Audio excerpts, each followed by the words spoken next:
नमस्कार विद्यार्थियों, मैं संजय रॉयल स्वागत करता हूं इन स्पेशल ए लर्निंग क्लासेस में आपका। आज की क्लास कक्षा 12 जीव विज्ञान में 8वां जो अध्याय हम पढ़ रहे थे, पादपों में खनिज अवपोषण का जो पाठ हम पढ़ रहे थे उसी को हम आगे बढ़ाते हैं। इसमें लास्ट क्लास जो है वो आज इस अध्याय के संबंध में हमें पढ़ेंगे। इसमें अभी तक हमने पढ़ा है विभिन्न प्रकार के अनिवार्य पोषक तत्वों के बारे में जो पादप को अपना जीवन चक्र पूरा करने के लिए, स्वस्थ रूप से अपना जीवन चक्र पूर्ण करने के लिए अनिवार्य होते हैं। उनके अभाव में पादप अपना जीवन चक्र पूरा नहीं कर पाता है, उनके बारे में पढ़ा। उन तत्वों का वर्गीकरण जो है वो किस आधार पर किया जाता है वो हमने पढ़ा, और उनकी कमी से प्रकट होने वाले जो न्यूनता लक्षण वगैरह होते हैं और उन तत्वों की क्या भूमिका वगैरह होती है वो सारा जो है वो अभी तक हमें पढ़ चुके हैं। अब खनिज पोषक तत्वों का वर्गीकरण हमने पढ़ा था, उनकी आवश्यक मात्रा के आधार पर कितनी मात्रा में वो चाहिए। यदि उनकी आवश्यक मात्रा 1 ग्राम शुष्क भार में 1 से 10 मिलीग्राम के बीच में हो तो वो वृत्त पोषक तत्व होते हैं, और 1 मिलीग्राम से कम हो तो वो सूक्ष्म पोषक तत्व होते हैं। इसके अलावा पादप उन्हें कहाँ से प्राप्त करता है उसके आधार पर वो अखनिज पोषक तत्व होते हैं या फिर खनिज पोषक तत्व होते हैं। यहाँ तक का ये हमने पढ़ लिया था। इसके बाद में न्यूनता लक्षण वगैरह जो हैं उनके बारे में भी हमने पढ़ा था। न्यूनता लक्षणों में जैसे उत्तक क्षयी क्षेत्र बन जाते हैं, पादप की वृद्धि कम होती है जिससे वो बौना रह जाता है, पत्तियां जो हैं वो हरे रंग के स्थान पर पीले रंग के होने लगते हैं। इस प्रकार के लक्षण वगैरह जो वो हमने पढ़े थे वो न्यूनता लक्षण कहलाते हैं। अब ये न्यूनता लक्षण पादप के किस भाग में प्रकट होते हैं उस आधार पर भी तत्वों को अलग अलग श्रेणियों में वर्गीकृत किया जाता है। तो आज पहले हम एक छोटा सा टॉपिक ये देखेंगे कि न्यूनता लक्षण प्रकट होने के आधार पर तत्व कितने प्रकार के होते हैं, यानी न्यूनता लक्षण पादप के कौन से भाग में प्रकट होते हैं। पादप में जड़े, तना, पत्ती, पुष्प, फल, इस प्रकार की ये संरचनाएं पाई जाती है। तो सामान्यतः पादपों की न्यूनता के लक्षण जो हैं वो प्रकट होते हैं पत्तियों में। अब पत्तियों में भी कब या कौन सी पत्तियों में, उसके आधार पर उनमें अंतर पाया जाता है। इस आधार पर यदि हम देखें तो पोषक तत्वों को या अनिवार्य पोषक तत्वों को मुख्य रूप से 2 भागों में बांट सकते हैं। एक होते हैं संचरणशील तत्व और एक होते हैं असंचरणशील तत्व। अब संचरणशील तत्व हम किन्हें कहेंगे? जिनका संचरण हो सकता है पादप के एक भाग से दूसरे भाग में, यानी पादप उनको मृदा से अवशोषित कर लेता है और अपने विभिन्न भागों में, पत्तियों वगैरह में उनको संचित करके रखता है, और जब जरूरत होती है पादप को वहां पर उन संचित पोषक तत्वों को पादप के दूसरे भागों में जहां जरूरत है वहां पहुंचा देता है, तो वो संचरणशील तत्व हैं। और दूसरे असंचरणशील तत्व जिनका संचरण एक भाग से दूसरे भाग में नहीं होता, पादप के एक भाग में एक बार वो काम में आ जाए या जमा हो जाए तो फिर वहीं पर रहते हैं, आवश्यकता होने पर भी दूसरे भागों में उनका संचरण नहीं होता। अब इस आधार पर यदि हम देखें, जैसे ये एक पादप है, इसमें एक पर्ण जो है ये लगी हुई है और इसमें विभिन्न पोषक तत्व जो हैं वो उपस्थित हैं, जैसे नाइट्रोजन है, फास्फोरस है, कैल्शियम है, इस तरह के तत्व यहाँ पर हैं। ये पादप आगे लगातार बढ़ता रहता है और इसमें फिर से नई पत्तियां जो हैं वो उत्पन्न होती रहती हैं। अब मान लें यहाँ पर किसी एक पोषक तत्व की कमी हो गई, जैसे मान लें कैल्शियम की या नाइट्रोजन की कमी हो गई। अब यदि कैल्शियम की यहाँ पर कमी हो गई, मैग्नीशियम की कमी हो गई, नाइट्रोजन की कमी हो गई, तो उस स्थिति में देखें जैसे मान लें नाइट्रोजन की कमी हुई तो मृदा में यदि नाइट्रोजन कम है और यहाँ पर ये नई पत्तियां बन रही हैं तो इनके लिए नाइट्रोजन की आवश्यकता है। तो उस स्थिति में पादप मृदा से नाइट्रोजन का अवशोषण कर नहीं पाएगा क्योंकि मृदा में नाइट्रोजन है ही नहीं। तो ऐसी स्थिति में ये जो नई पत्तियां बनेगी, इन्हें जिस नाइट्रोजन की जरूरत है वो नाइट्रोजन यहाँ पर जो जमा है कोशिकाओं में या इन पत्तियों में, वो यहाँ से निकलकर इन नई पत्तियों में चला जाएगा। तो नई पत्तियां जो है उनको तो नाइट्रोजन मिल गया क्योंकि उन्हें पादप के पुराने भागों से ये नाइट्रोजन मिला है, तो नई पत्तियों में तो नाइट्रोजन पहुंच गया। लेकिन नाइट्रोजन की कमी का लक्षण जो है वो किस कारण से प्रकट हुआ,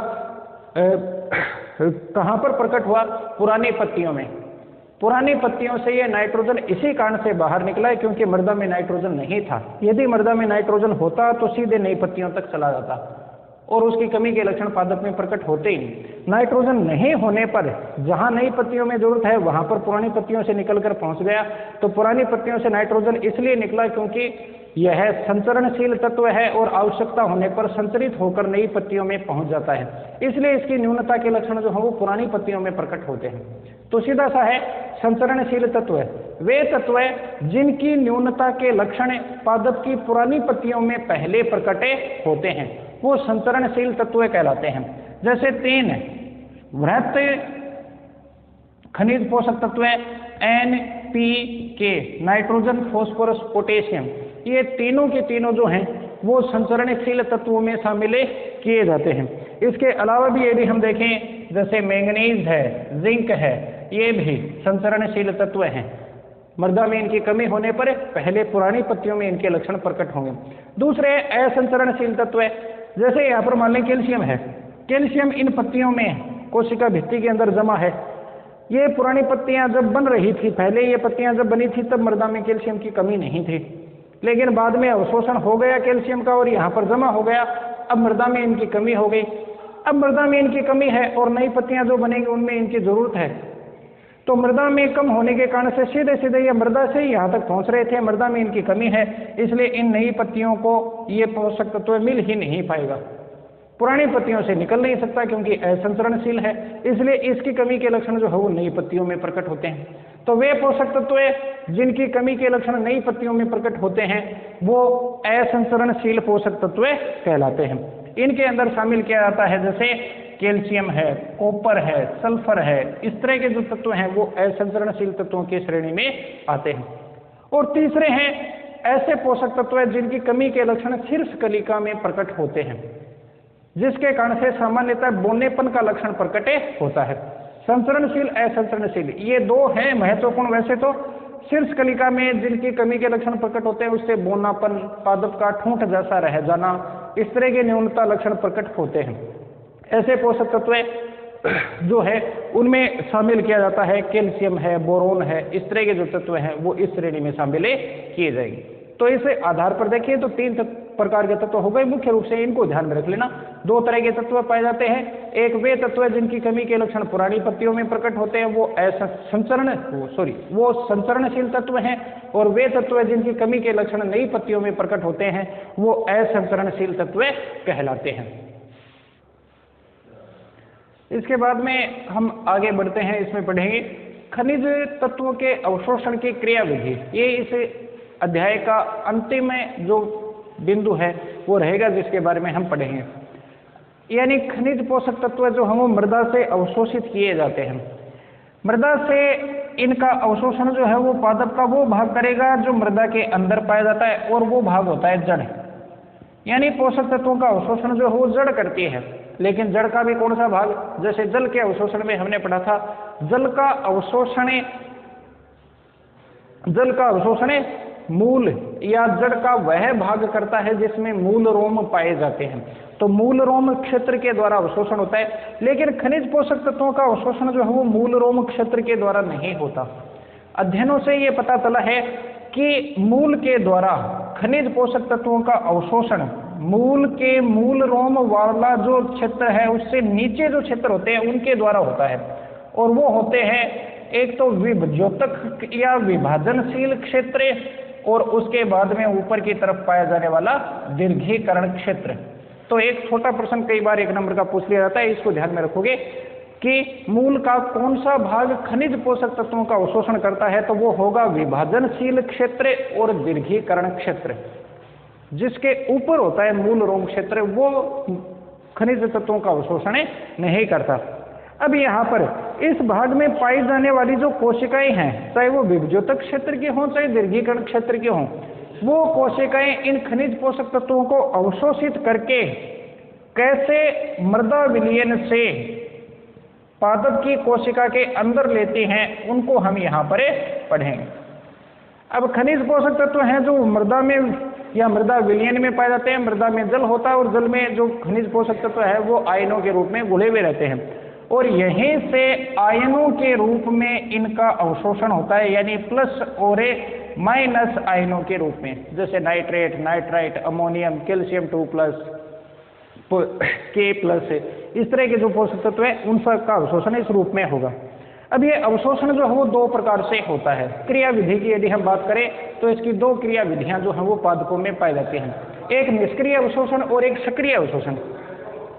जल अवशोषण में हमने पढ़ा था कि जल का अधिकांश अवशोषण निष्क्रिय रूप से होता है, लेकिन खनिज पोषक तत्वों के अवशोषण के अध्ययन में यह जानकारी सामने आई है कि खनिज पोषक तत्वों का अवशोषण सामान्यतः सक्रिय अवशोषण के द्वारा होता है। हालांकि इनकी अलग अलग विधियां हैं, अलग अलग पादपों में परिस्थितियों के अनुसार वो अलग अलग तरह से काम करती हैं और दोनों ही विधियां जो है वो इनमें शामिल की जाती हैं, या दोनों ही विधियों से खनिज पोषक तत्वों का अवशोषण होता है।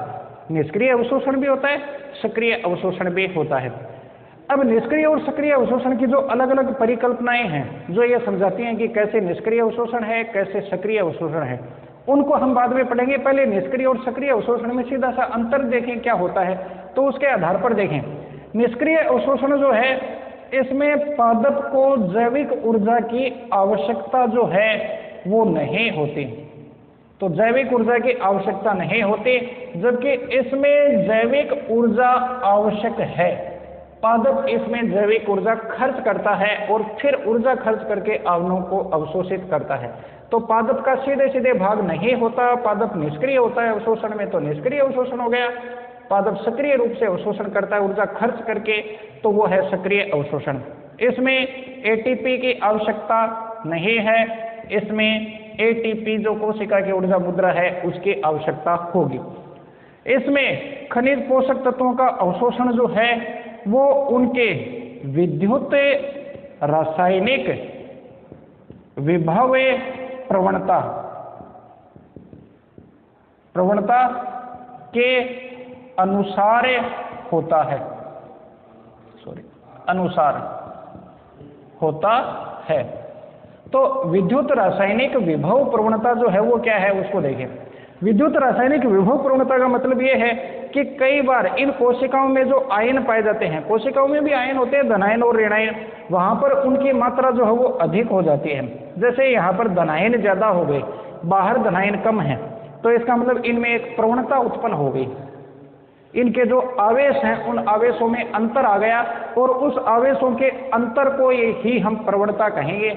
और उस अंतर को पूरा करने के लिए आयन जो हैं वो बाहर से कहाँ पर आ जाते हैं, पादप के भीतर आ जाते हैं। तो यहाँ पर इस अवशोषण में विद्युत रासायनिक विभव प्रवणता की आवश्यकता होती है, या विद्युत रासायनिक प्रवणता के अनुसार जो है वो पोषक तत्व अवशोषित किए जाते हैं। बाहर ऋणायन ज्यादा है, अंदर ऋणायन कम है, तो ऋणायन अंदर चले जाएंगे। बाहर धनायन ज्यादा है, अंदर धनायन कम है, तो धनायन अंदर चले जाएंगे। तो ये विभव प्रवणता के अनुसार हुआ। जबकि इसमें खनिज पोषक तत्वों का अवशोषण जो है वो विद्युत रासायनिक विभव प्रवणता के विपरीत होता है। पादप को यदि जरूरत है, बाहर धनायन ज्यादा है, अंदर धनायन कम है, इस स्थिति में पादप को यहाँ पर विभव प्रवणता जो है उसके अनुसार तो धनायनों का अवशोषण होना चाहिए, लेकिन पादप को आवश्यकता है क्लोरीन की, और क्लोरीन का अवशोषण तो ऋणात्मक रूप से होता है। क्लोरीन एक ऋणायन होता है, ऋणायन के रूप में होता है, इसलिए ऋणायन की जरूरत है। तो इस विभव प्रवणता के विपरीत भी ऊर्जा खर्च करके क्लोरीन को अंदर ले लिया जाएगा। अंदर चाहे क्लोरीन ज्यादा हो, लेकिन आवश्यकता होने पर विद्युत रासायनिक प्रवणता के विपरीत भी उनको अंदर अवशोषित किया जा सकता है सक्रिय अवशोषण में। तो इनमें ये अंतर जरूर ध्यान में रखोगे। निष्क्रिय और सक्रिय दो प्रकार से खनिज पोषक तत्वों का अवशोषण होता है। निष्क्रिय खनिज अवशोषण में ऊर्जा की आवश्यकता नहीं होती, ना इसमें एटीपी खर्च होते हैं, इसमें जैविक ऊर्जा की आवश्यकता होती है, या पादप जैविक ऊर्जा खर्च करके अवशोषण करता है, एटीपी की आवश्यकता होती है या एटीपी खर्च होते हैं। विद्युत रासायनिक प्रवणता के अनुसार होता है निष्क्रिय अवशोषण, और विद्युत रासायनिक विभव प्रवणता के विपरीत होता है सक्रिय खनिज अवशोषण। अब इन दोनों के बारे में हम अलग अलग पढ़ेंगे, इनकी कौन सी क्रिया विधियां हैं, या इनको स्पष्ट करने के लिए, चाहे वो निष्क्रिय अवशोषण हो चाहे सक्रिय अवशोषण हो, इनको स्पष्ट करने के लिए जो अलग अलग परिकल्पनाएं या अलग अलग सिद्धांत दिए गए हैं उनकी हम बात करें। पहले हम बात करते हैं निष्क्रिय अवशोषण की। निष्क्रिय अवशोषण को स्पष्ट करने के लिए तीन अवधारणाएं जो हैं वो प्रतिपादित की गई हैं। पहली जो अवधारणा है वो है संहति प्रवाह परिकल्पना, मास फ्लो हाइपोथेसिस जो है इसको कहा जाता है। ये सामान्य स्थिति में पादप करता है। संहति प्रवाह परिकल्पना के अनुसार क्या होगा कि पादप जो है वो खनिज पोषक तत्वों का अवशोषण है वो कहां से करेगा? मृदा विलयन से। अब पादप को जरूरत होती है जल की, और जल जो है उसका अवशोषण किया जाता है निष्क्रिय रूप से। निष्क्रिय रूप से कैसे? क्योंकि ऊपर पत्तियों में वाष्पोत्सर्जन होता है और उस वाष्पोत्सर्जन के कारण से जल की कमी हो जाती है, इसलिए जल स्तंभ पर या जल के अणुओं पर एक तनाव उत्पन्न होता है और जल के अणु अंदर प्रवेश करते हैं, तो जल के अणुओं का अवशोषण हो गया। अब इसी जल में आयन जो है वो घुले हुए हैं, तो उसके साथ साथ जो हैं वो आयन भी अंदर अवशोषित हो जाएंगे। तो इसके अनुसार पादप जल का अवशोषण करता है, उसके साथ साथ ही आयनों का प्रवाह होता है। पहले यह परिकल्पना बहुत ज्यादा प्रचलित थी, लेकिन इस परिकल्पना के अनुसार तो जल का अवशोषण जो है वो मूल रोम करते हैं, और इसका मतलब है खनिज पोषक तत्वों का अवशोषण भी मूल रोम क्षेत्र से होगा। लेकिन अध्ययनों से यह स्पष्ट हुआ है कि मूल रोम क्षेत्र खनिज अवशोषण में भाग नहीं लेता। मूल रोम क्षेत्र तो केवल मृदा से जल का ही अवशोषण करता है। तो इसका मतलब है खनिज पोषक तत्वों का अवशोषण मूल रोम क्षेत्र या जल के साथ साथ अवशोषण है वो नहीं होना चाहिए। तो अब ये परिकल्पना जो है वो पूरी तरह से मान्य नहीं है। हालांकि बहुत सारे पोषक तत्व जो हैं वो जल के साथ साथ सीधे विलय अवस्था में ऊपर की ओर पहुंच जाते हैं। जल का परिवहन और अवशोषण जो है वो भी जाइलम के द्वारा होता है, खनिज पोषक तत्वों का परिवहन भी जाइलम के द्वारा होता है, इसलिए यह परिकल्पना मान्य है। इसे संहति प्रवाह परिकल्पना कहेंगे। संहति का मतलब क्या है? समूह के रूप में कई सारे आयन जल के साथ साथ ही अवशोषित हो जाते हैं, यह है संहति प्रवाह परिकल्पना कहलाती है। जैसे एक नाले के अंदर पानी बहता रहता है तो उसके अंदर दूसरी चीजें जो तैरती रहती हैं वो भी उसके साथ साथ बहती हैं, वैसे ही जल जो है उसके साथ साथ विभिन्न खनिज पोषक तत्वों का भी अवशोषण हो जाता है। तो संहति प्रवाह परिकल्पना में केवल एक लाइन ध्यान में रख लें, इस परिकल्पना के अनुसार खनिज पोषक तत्वों या आयनों का अवशोषण जो है वो जल के साथ साथ होता है, या जल जब अवशोषित होता है तो उसके साथ में खनिज पोषक तत्व भी अवशोषित हो जाते हैं। दूसरी जो परिकल्पना है वो कहलाती है आयन विनिमय सिद्धांत। वर्तमान में देखा जाए तो निष्क्रिय अवशोषण के लिए आयन विनिमय सिद्धांत जो है वो ज्यादा प्रचलित सिद्धांत है। आयन विनिमय सिद्धांत जो है यह सिद्धांत क्या बताता है आयनों के अवशोषण के बारे में कि इनके अनुसार मूल या जड़ जो खनिज पोषक तत्व का अवशोषण करेगी वो भीतरी सतह या आंतरिक सतह का काम करती है, और बाहर की तरफ का जो वातावरण है यानी मृदा विलयन है जिसमें खनिज पोषक तत्व उपस्थित हैं जहां से इनका अवशोषण किया जाएगा वो आंतरिक सतह का काम करती है। अब यहाँ पर इनके अनुसार इनमें आयन जो है वो उपस्थित रहते हैं, प्लस से माइनस, जैसे क्लोरीन भी है, यहाँ पर क्लोराइड आयन है, पोटेशियम आयन है, इस तरह से है। अब यहाँ पर पादप के भीतर या कोशिका जो होती है, मूल की जो कोशिका, उसमें भी आयन पाए जाते हैं, वहां पर भी कैल्शियम 2+ आयन है, और मान ले एक SO4 2- आयन है। अब यहाँ पर ये कैल्शियम आयन जो है वो उपस्थित है। ये भीतरी और बाहरी विलयन जो है इनके मध्य आयनों का विनिमय होगा, आदान प्रदान होगा। यहाँ पर ये पादप से कैल्शियम आयन जो है वो बाहर निकल जाएंगे। अब कैल्शियम आयन बाहर निकले यानी 2 धनायन बाहर निकल गए, तो उसके अनुसार क्या हुआ? विद्युत रासायनिक विभव प्रवणता उत्पन्न हो गई।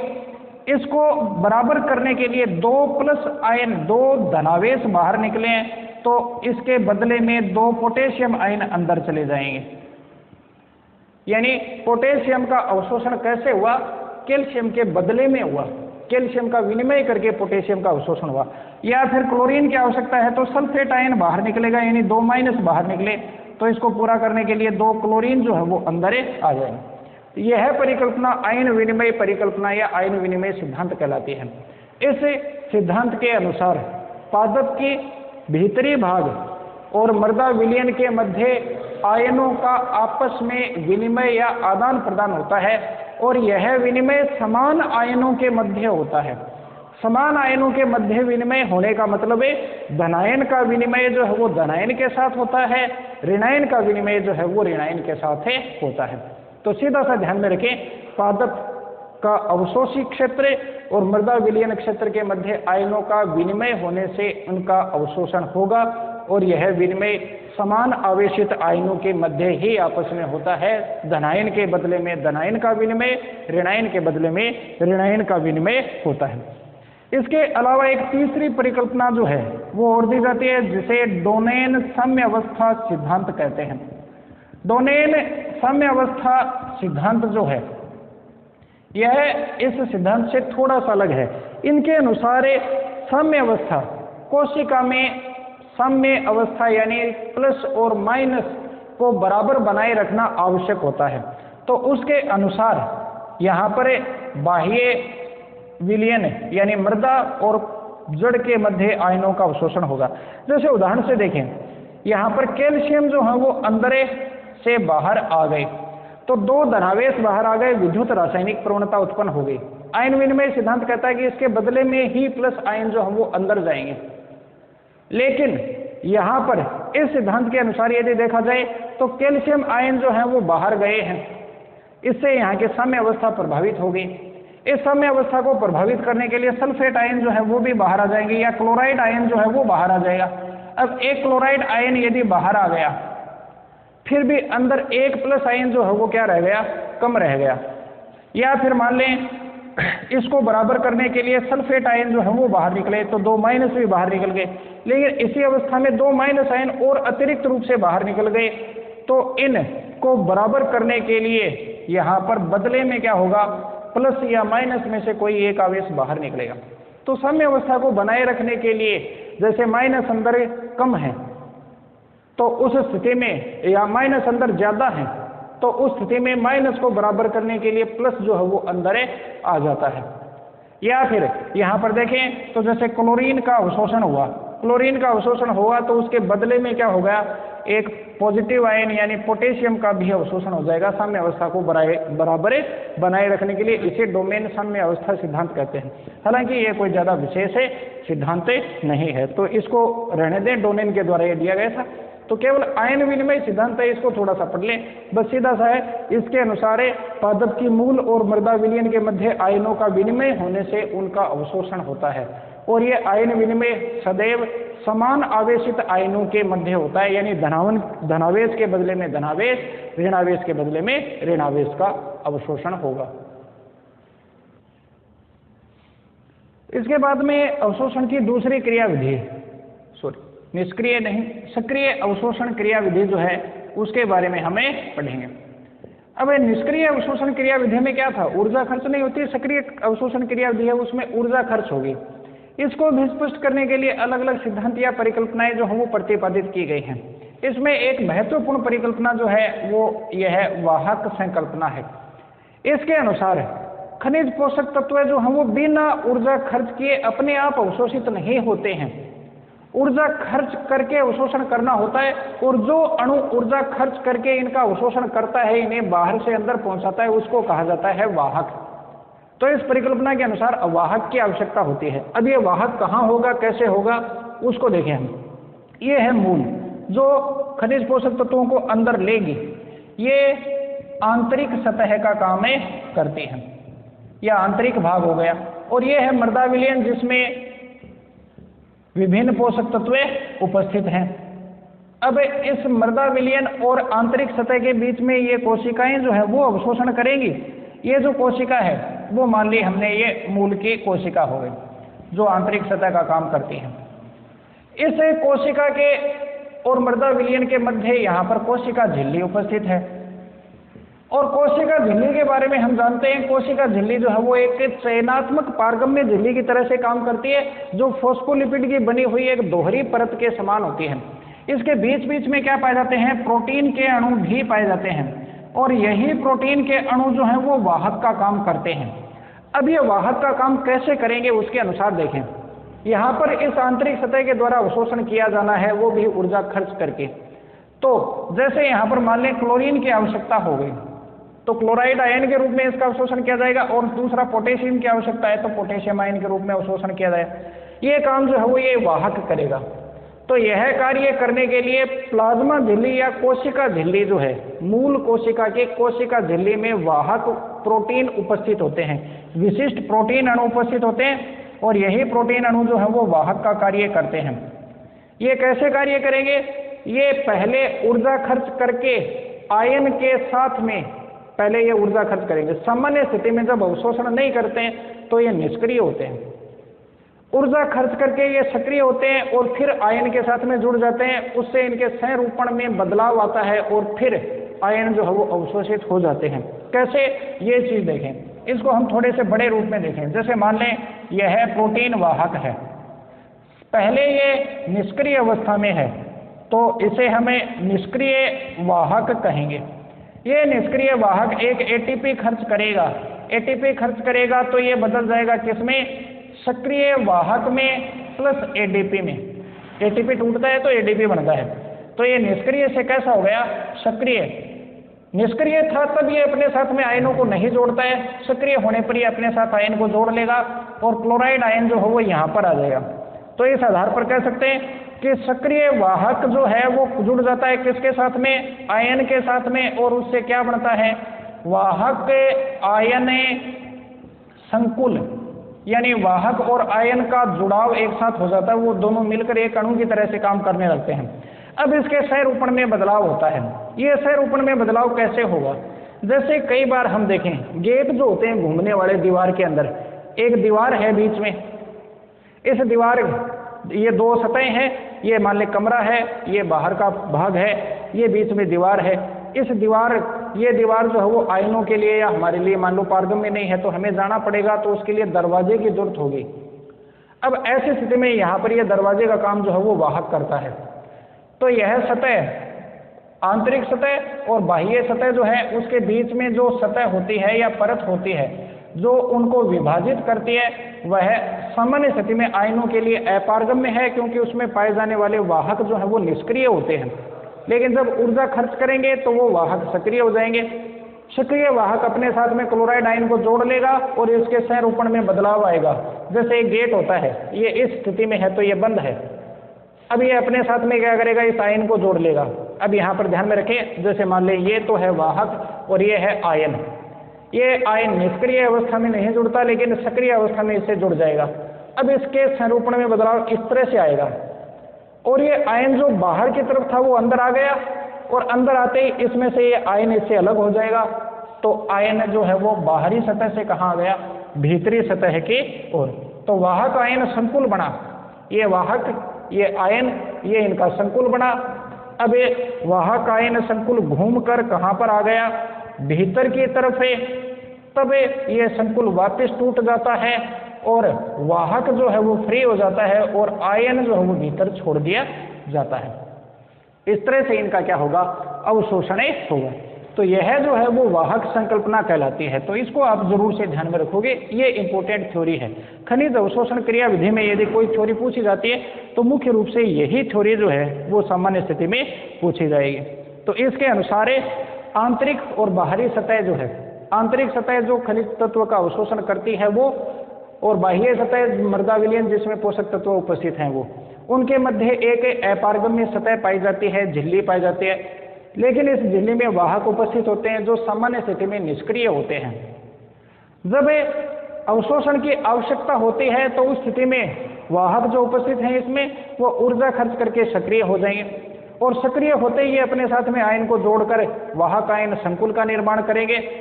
इस संकुल में संरूपण में बदलाव आएगा और ये इस ओर आ जाएंगे और आयन को अंदर की ओर छोड़ दिया जाएगा।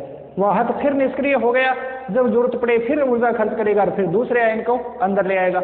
इस तरह से अंदर लाने का काम करता रहता है, एक तरफ से दूसरी तरफ पहुंचाने का काम करता ये रहता है। तो ये हो गई वाहक संकल्पना।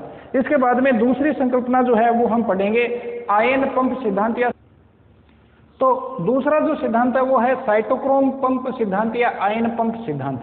पहला सिद्धांत जो हमने सक्रिय अवशोषण का पढ़ा वो क्या था? आयन कैरियर वाहक परिकल्पना या वाहक आयन परिकल्पना, जिसके अनुसार वाहक द्वारा आयनों का सक्रिय अवशोषण होता है, जो वान डेन ओनार्ट ने दिया था। ये सिद्धांत साइटोक्रोम पंप सिद्धांत जो है वो लुंडेगॉर्थ और बाथस्ट्रोम ने दिया था। इस सिद्धांत के अनुसार क्या है, वही एक तो आंतरिक सतह और एक बाह्य सतह। ये बाह्य सतह यानी यहाँ मृदा विलयन है, इनके बीच में यहाँ पर आयनों के लिए अपारगम्य झिल्ली जो है वो उपस्थित है, लेकिन इस झिल्ली में प्रोटीन अणु जो है वो उपस्थित होते हैं। इनके अनुसार ये था, पहला जो सिद्धांत हमने पढ़ा वो था कौन सा, वाहक परिकल्पना। इनके अनुसार ये प्रोटीन अणु जो है वो वाहक का काम करते हैं।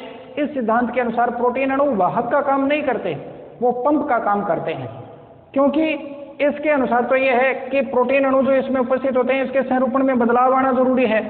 ये निष्क्रिय अवस्था में है, सक्रिय अवस्था में होने पर आयन को अपने साथ में जोड़ लिया, ये संकुल बन गया, घूमकर अंदर आ गया, अब इससे ये अलग हो गया तो अलग होकर अंतर आ गया, यानी इसके संरूपण में इन प्रोटीन अणुओं में बदलाव आना जरूरी है।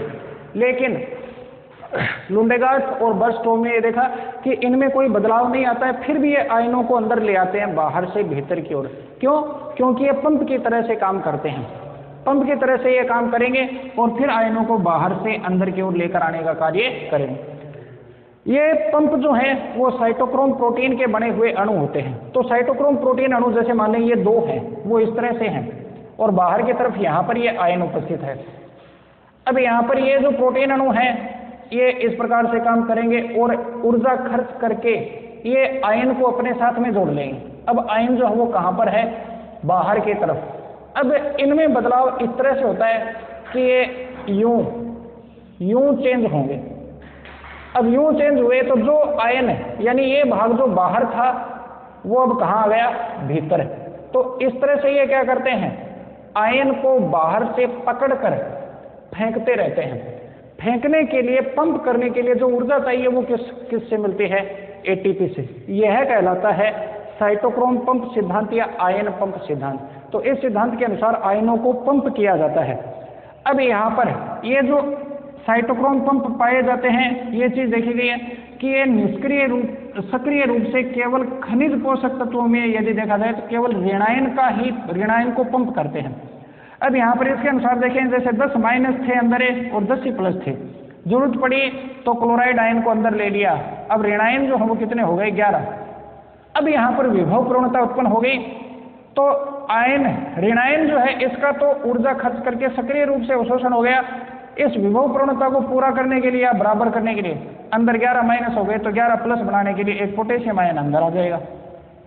तो इस सिद्धांत के अनुसार साइटोक्रोम पंप जो कोशिका झिल्ली में पाए जाते हैं वो ऊर्जा खर्च करके ऋणायन का अवशोषण करते हैं सक्रिय रूप से और विभव प्रवणता उत्पन्न कर देते हैं। उस विभव प्रवणता को बराबर करने के लिए पोटेशियम आयन जो है वो अंदर निष्क्रिय रूप से या धनायन जो है वो अंदर निष्क्रिय रूप से अवशोषित हो जाते हैं।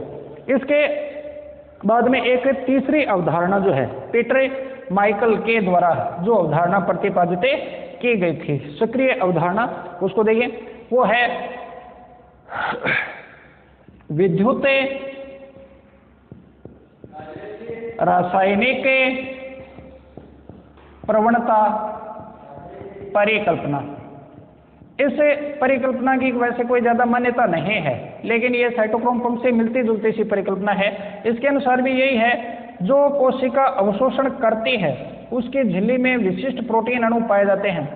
ये प्रोटीन अणु जो है वो एटीपी खर्च करते हैं और ये एटीपी खर्च करके पंप की तरह से ऐसे कार्य करते हैं कि किसी अणु को बाहर भी निकाल सकते हैं। जैसे यहाँ पर जरूरत है किसकी, पोटेशियम की, लेकिन ये पंप जो है पोटेशियम की जरूरत है, लेकिन ये पंप जो है वो तो क्या करता है, माइनस को अंदर लेता है, मान लीजिए क्लोरीन को अंदर लेता है। अब क्लोरीन के अंदर जरूरत ही नहीं है कोशिका को, तो ऐसी स्थिति में क्लोरीन को अंदर नहीं लिया जाएगा। उल्टे इसमें क्या किया जाएगा, पोटेशियम आयन या सोडियम आयन वगैरह जो है उनको बाहर छोड़ दिया जाएगा। तो सोडियम आयन को बाहर छोड़ा जाएगा तो अंदर धनायन की कमी हो गई, बदले में पोटेशियम आयन जो है वो अंदर आ जाएगा। तो विद्युत इसके अनुसार सीधा सा है, कोई ज्यादा विशेष नहीं है, बस इतना ध्यान में रखें। विद्युत रासायनिक प्रवणता के अनुसार कोशिका झिल्ली में पाए जाने वाले प्रोटीन अणु एटीपी खर्च करके विद्युत रासायनिक प्रवणता उत्पन्न करते हैं और उस प्रवणता के अनुसार आयनों का अपने आप अवशोषण हो जाता है। ना तो किसी आयन को अंदर वाहक के द्वारा पकड़कर लाया जाता है, ना उसे अंदर पंप किया जाता है। बस वो प्रवणता उत्पन्न करने का काम करते हैं। ये सिद्धांत ये कहता है। तो 3 सिद्धांत हुए। वाहक परिकल्पना, कोशिका झिल्ली में वाहक पाए जाते हैं जो बाहर से ऊर्जा खर्च करके आयन को अंदर लेकर आते हैं। साइटोक्रोम पंप या आयन पंप सिद्धांत से पाए जाने वाले, झिल्ली पर पाए जाने वाले प्रोटीन अणु ऊर्जा खर्च करके आयन को बाहर से भीतर पंप करते हैं। या तीसरी विद्युत रासायनिक प्रवणता परिकल्पना, कोशिका झिल्ली में पाए जाने वाले प्रोटीन अणु ऊर्जा खर्च करके केवल विभव उत्पन्न करते हैं जिसके अनुसार धनायन और ऋणायन का अवशोषण अपने आप हो जाता है। वाहक परिकल्पना के अनुसार धनायन और ऋणायन दोनों ही वाहक के द्वारा ही अंदर लाए जाते हैं। साइटोक्रोम पंप के अनुसार केवल ऋणायन ऊर्जा खर्च करके अंदर लाए जाते हैं, धनायन अपने आप आ जाते हैं। ये इस परिकल्पना के अनुसार केवल ऊर्जा खर्च करके विभव प्रवणता उत्पन्न किए जाते हैं, बाकी धनायन और ऋणायन सीधे सीधे निष्क्रिय रूप से अवशोषित हो जाते हैं। तो ये सक्रिय और निष्क्रिय अवशोषण की विभिन्न अवधारणाएं जो हैं वो हमने पढ़ी। इनमें ये महत्वपूर्ण थी वाहक परिकल्पना, इसको जरूर से ध्यान में रख लें। एक थोड़ी बहुत ये भी है। तो इसके साथ ही खनिज पोषक तत्वों के अवशोषण की क्रिया विधि जो है उसका अध्ययन हमने किया। इसके साथ ही अपना ये चैप्टर जो है वो पूरा होता है, कंप्लीट होता है। आगे कल की क्लास में हमें अगला चैप्टर जो इस यूनिट का, दूसरी यूनिट का अंतिम चैप्टर है, उसको शुरू करेंगे। तो आज के लिए इतना ही, धन्यवाद।